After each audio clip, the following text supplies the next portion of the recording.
الحمدللہ وحدہ علی ومجدہ واسأل عونہ وتوسلا وصلی علی خیر الانام محمد وسلم وآل والصحاب ومن تلا اما بعد اعوذ باللہ السمیع العلیم من الشیطان الرجیم بسم اللہ الرحمن الرحیم۔ حمد و صلوات کے بعد تمام دیکھنے والوں کو السلام علیکم ورحمۃ اللہ وبرکاتہ۔ میں ہوں قاری محمد اویس اور آپ دیکھ رہے ہیں میرا یوٹیوب چینل۔ امید ہے کہ تمام ناظرین کرام و طلباء کرام خیر و عافیت کے ساتھ ہوں گے۔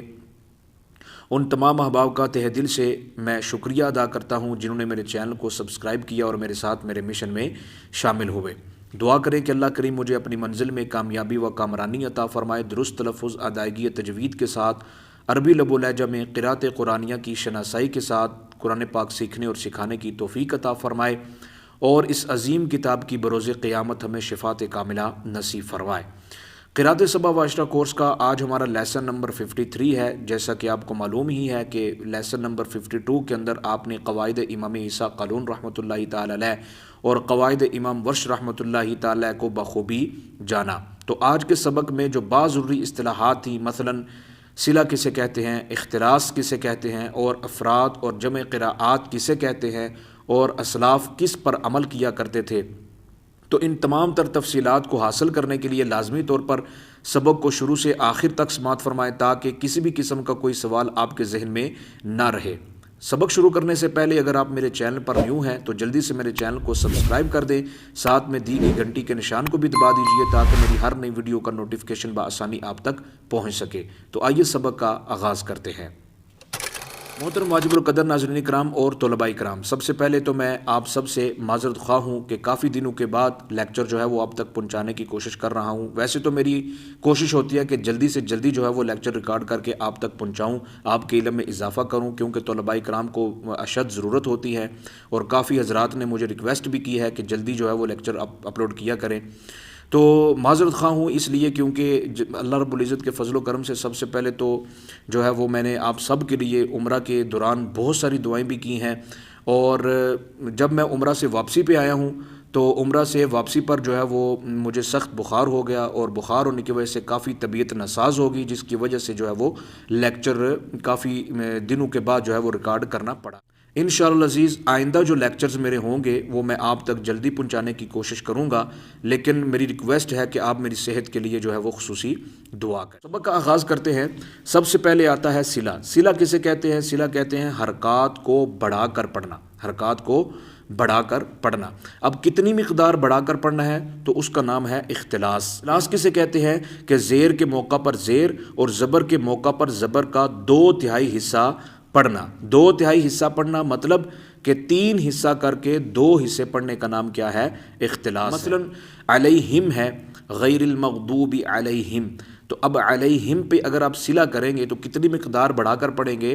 تو یہاں پر علیہموں کو 2 حصہ مقدار بڑھا کر کیا کرنی ہے؟ آپ نے پڑھنی ہے۔ مقدار کا آپ کو معلوم ہی ہے کہ وہ بند انگلی کو کھولنے کی مقدار کا اندازہ لگایا جاتا ہے، تو یہاں پر بھی جو 3 حصہ بڑھا کر 2 حصہ پڑھنے کا مطلب یہ ہے کہ 3 الف کی مقدار یعنی 3 انگلیوں کی مقدار بند کو کھولنے کی جو مقدار ہے اس میں سے 2 الف کی مقدار آپ نے کیا کرنا ہے؟ صرف حرکت کو بڑھانا ہے۔ تو اس کا نام کیا ہے؟ اختلاس۔ آگے آ جاتا ہے افراد اور جمع قراءات۔ افراد کا مطلب کیا ہے؟ کہ ترک اور روایات کے الگ الگ پڑھنے کا نام کیا ہے؟ افراد ہے۔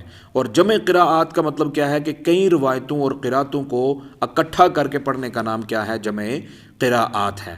یاد رکھیے ہمارے جو اسلاف قراء اکرام تھے وہ پہلے تو فردن ہی قراءت کو کیا کرتے تھے؟ پڑھتے تھے۔ جو ائمہ قراء سبع و عشرہ ہیں ان کی قراءات کو پہلے وہ کیا کرتے تھے؟ فردن فردن پڑھنے میں مہارت حاصل کرتے تھے، اور جب ان کو مہارت تمام حاصل ہو جاتی پھر اس کے بعد وہ کیا کرتے تھے؟ جمع قراءات پڑھتے تھے۔ اور پھر جب اسلاف نے دیکھا کہ طلباء کرام کے اندر یہ مہارت پیدا ہو گئی تو پھر 6 صدی ہجری کے بعد جو ہے یہ سلسلہ جاری ہوا جمع قراءات کے پڑھنے کا۔ لیکن میں استاذ ہونے کے ناطے اپنے تمام طلباء کرام کو یہی وصیت کروں گا، نصیحت کروں گا کہ وہ فردن فردن پڑھنے کی کیا کریں؟ پہلے مہارت حاصل کریں، اور یہی اسلاف کا کیا ہے؟ طریقہ ہے۔ پہلے قراءات فردن فردن ختم کریں، یعنی علیحدہ علیحدہ ایک ایک روایت، یعنی مثلا اگر پہلے آپ نے امام نافع مدنی رحمۃ اللہ تعالیٰ کی قراءت شروع کی ہے تو پہلے اس میں قرآن کو کیا کریں؟ ختم کریں، پھر اس کے بعد دوسرے امام صاحب کی قراءت میں کیا کریں؟ قرآن کو ختم کریں۔ فردن فردن پڑھنے کے بعد پھر آپ جمع قراءات میں بھی مہارت کیا کر سکتے ہیں، حاصل کر سکتے ہیں۔ لیکن یہاں پر ایک بات نوٹ کر لیجئے کہ 4 راوی ہیں، امام اسحاق قلون، امام ورش اور امام خلف اور امام خلاد، یہ 4 جو راوی ہیں، ان 4 راویوں کی قراءات کو آپ نے جو ہے وہ علیحدہ علیحدہ ہی پڑھنا ہے، اکٹھا پڑھنے کی اجازت نہیں ہے۔ ان کے علاوہ جو راویان ہیں ان کو آپ اکٹھا پڑھ سکتے ہیں، لیکن ان 4 راویوں کی قراءات کو آپ جمع میں نہیں پڑھ سکتے۔ تو محترم ناظرین کرام و طلباء کرام، یہ میرا مختصر سا ایک لیسن تھا جو میں نے آپ تک پہنچایا ہے۔ امید کرتا ہوں کہ آپ کو سمجھ میں آ گیا ہوگا، لیکن اس کے باوجود آپ کے ذہن میں کسی بھی قسم کا کوئی سوال ہوگا تو بلا جھجک آپ مجھ سے پوچھ لیجئے گا۔